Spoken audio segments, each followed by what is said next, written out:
Halo Sobat Bola, apa kabar? Semoga semua dalam kondisi Baik, sehat dan bahagia selalu. Amin. Ya. amin. Ada kabar kalau STY dari Spanyol tidak pulang langsung ke Indonesia, tetapi mampir dulu ke Inggris untuk menemui tim yang dibela oleh Elkan Bagot dan Sandy Walsh.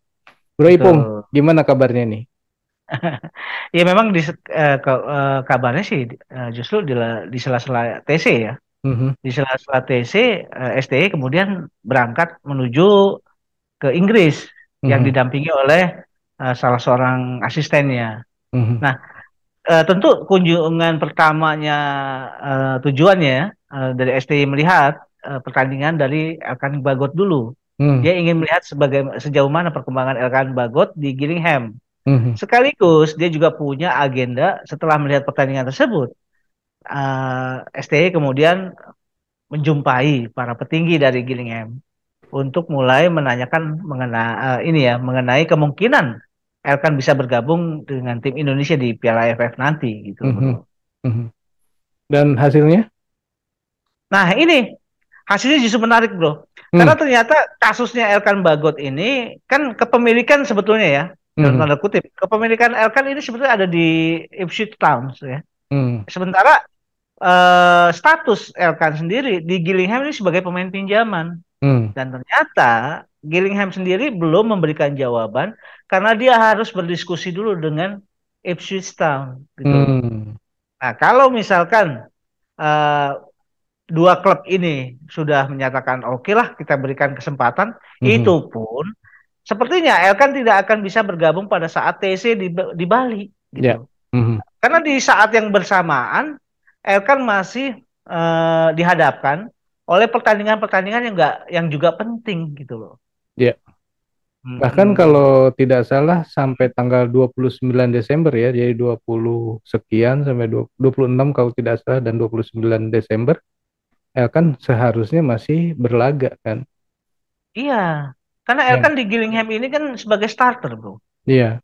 Jadi ini Art juga yang akan membingungkan buat Gillingham. Nah, saya sih melihat mungkin posisinya nanti, kalaupun Elkan bisa bergabung dengan timnas, itu seperti Sadil di Sabah, yang pada saat itu hanya bisa bertanding setelah Indonesia memastikan diri masuk semifinal, gitu. Iya benar. Bisa jadi kayak gitu, ya. Iya. Nah, ini juga kemudian dari Inggris keesokan harinya STY langsung terbang ke Belgia Hmm. untuk menemui klub Mechelen di Belgia.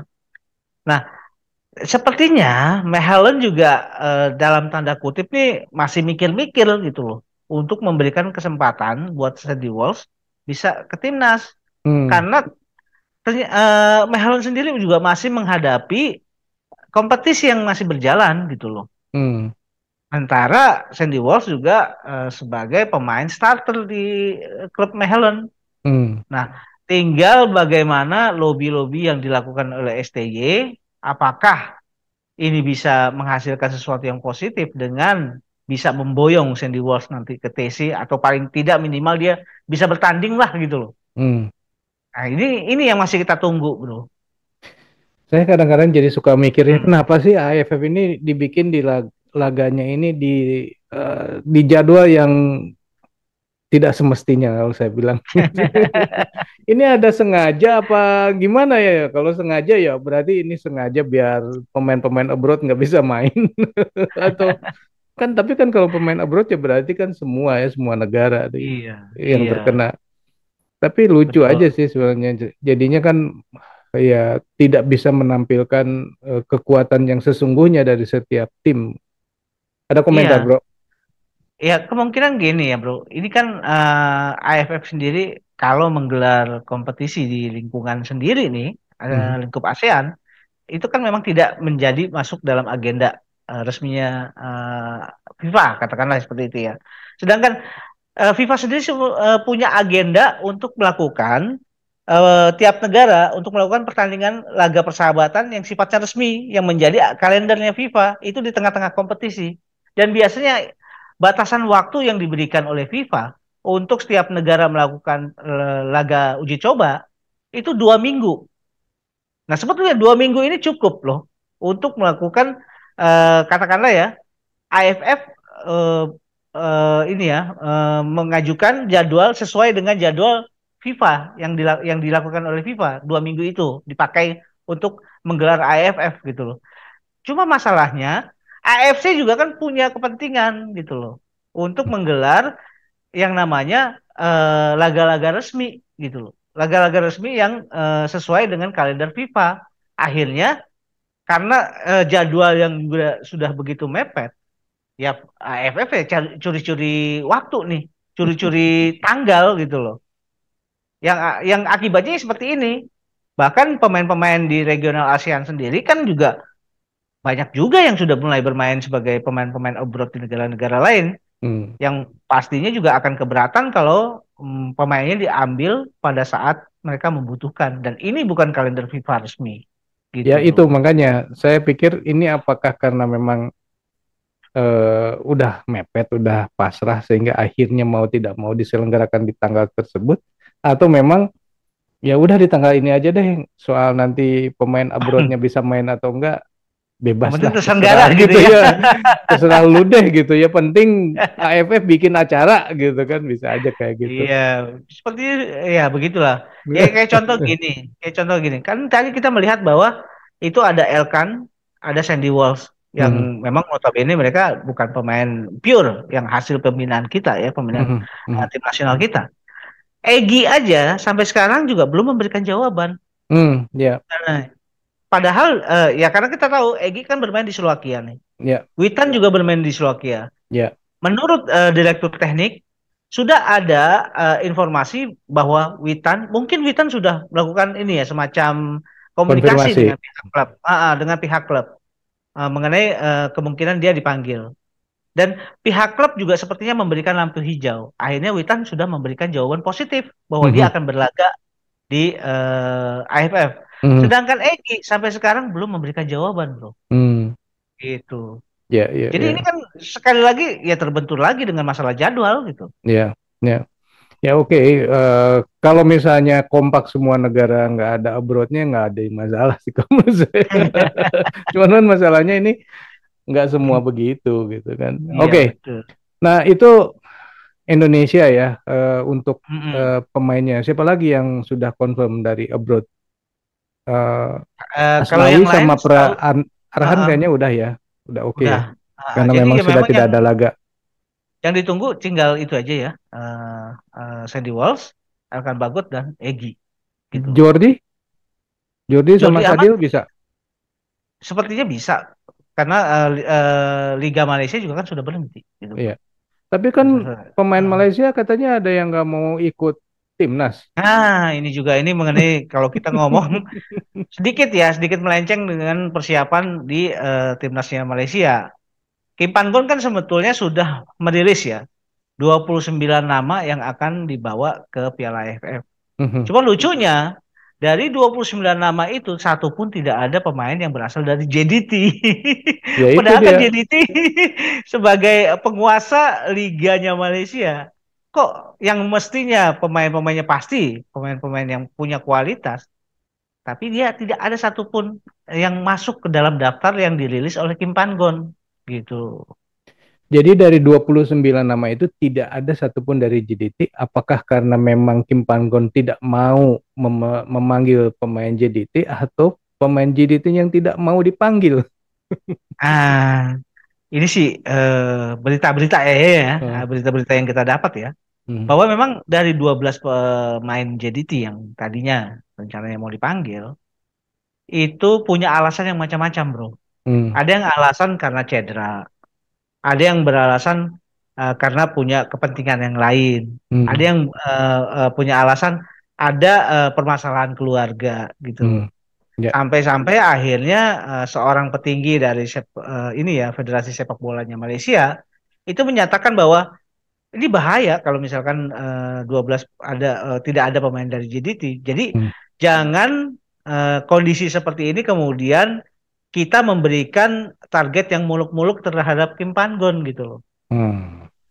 Nah, ini Ya kan itu juga itu jadi itu eh, apa ya, realistis lah. Jadi eh, federasi eh, federasi itu membuat alasan yang realistis ya. Ya kalau pemainnya nggak cukup bagus ya jangan Mm-mm. dipaksakan harus jadi target juara kan gitu kurang lebihnya. Betul, sepertinya begitu, Bro. Ya. Nah, makanya juga Kim Pan Kun juga sampai saat ini juga belum memberikan statement mengenai target yang ingin dicapai di Piala AFF. Hmm. Bahkan menurut kabar, Kim Pan Kun baru akan memberikan target setelah tim Malaysia melakukan 2 kali uji coba. Hmm. Apakah ya kita nggak tahu. Ini kan multi tafsir ya dari Ya. pernyataan-pernyataan Kim Pan Kun. Apakah ini hanya cywar? Hmm. Apakah ini adalah sikap kehati-hatian? Apakah ini seperti lagi ngecek ombak gitu loh, bro? Ya, yang saya lihat sih berarti dia tidak mau disalahkan aja ketika nanti kalau hasilnya tidak bagus kan seperti itu. Iya, Jangan sampai dia membuat target yang tinggi ternyata tidak tercapai kan dia akan jadi disalahkan. Tapi kalau iya, yang namanya target kan selalu harus tinggi untuk dikejar kan. Kalau bukan tinggi ya berarti bukan target. betul. Iya, idealnya Oke, seperti itu ya, bro. iya. Ya udah. Sekarang kalau yang lain Vietnam atau Thailand Ah, gimana? ya Vietnam ini Thailand ya. Thailand sudah memanggil 31 pemain Mhm, dan mungkin dalam waktu dekat juga akan mengerucut nama-namanya karena dia juga setelah melakukan pertandingan uji coba mhm, baru akan diumumkan pemain-pemain yang benar-benar dibawa ke Piala AFF. Karena hmm. tentu dari 31 pemain tidak mungkin semuanya dibawa kan. Ya betul. Hanya dibutuhkan mungkin sekitar 23 sampai 25 pemain. Ya, Nah, nanti akan ada proses seleksi lagi yang ya, akan dilakukan oleh Manopolking. Nah, ya, yang menarik adalah persiapan dari Vietnam sebetulnya. ya. Karena Vietnam ternyata lagi-lagi melakukan uji coba juga lawan tim yang tangguh ya, Bro. Mhm, Itu dengan Borussia Dortmund. Nah, mantap. rencananya memang Borussia Dortmund laga uji cobanya dilakukan sebelum AFF. Ini adalah bagian dari persiapan. Dan Hmm, ada reasonnya bahwa Dortmund mau ya diajak uji coba dengan tim Vietnam karena ternyata Federasi Sepak Bolanya Vietnam itu kan pernah juga punya hubungan pembinaan ya, saling inilah transfer knowledge hmm, antara Dortmund dengan Vietnam hmm, untuk masalah-masalah pembinaan pemain-pemain muda. mhm, Karena Dortmund sendiri di liganya Jerman itu termasuk tim yang paling produktif dalam memproduksi pemain-pemain muda. Dan ini hmm, sepertinya gaya atau sistem yang dilakukan oleh Dortmund ini yang akan diadopsi oleh Vietnam gitu, bro. hmm, hmm. Ya, ya. Artinya Vietnam memang sudah berpikir jauh ke depan ya, bahwa pikirannya Betul, wah tidak hanya sekedar jadi juara di Asia Tenggara, tapi udah mulai melihat ke Asia. Kelihatannya sih seperti betul, itu ya, makanya lawannya juga yang tangguh sekalian gitu. Tapi Indonesia betul, juga kan seperti itu, kalau melihat di U20, di mana betul, kemarin ketika berlatih di Turki, melawan Prancis, melawan Slovakia kan itu juga untuk meningkatkan kapasitas dan kapabilitasnya dari timnas Indonesia sendiri. Iya kan? betul, Benar nggak? betul. Dan saya juga agak mengagumi juga ya bahwa di era sekarang Indonesia tuh punya kesempatan loh melawan tim-tim yang secara tradisional memang dianggap sebagai tim-tim yang kuat. Mhm, Apalagi kita juga sempat melawan timnasnya Turki juga. mhm, mhm, Kemudian kita juga melawan timnasnya Prancis, mhm, melawan timnasnya Slovakia. mhm, Itu kan juga bukan kesempatan yang gampang untuk mendapatkan ini ya lawan latih yang benar-benar jauh di atas kita levelnya gitu ya loh. benar, Dan kesempatan itu kemudian sepertinya ya bisa dimanfaatkan baik dengan TC di Turki dan Spanyol kemarin. ya, Dan mudah-mudahan ini akan membawa hasil yang baik juga nanti. ya. Gitu. Oke, sobat bola, itulah obrolan kita mengenai persiapan menjelang AFF nanti ya. Dan kalau misalkan Indonesia ternyata tidak bisa diperkuat oleh jagoan kita di belakang, Elkan dan juga Sandy Walsh, kira-kira Indonesia masih kuat nggak nih di AFF nanti? Silakan tulis di kolom komentar. Sekian dulu obrolan kita lanjut di video yang akan datang. Sampai jumpa, bye. Thank you, bro.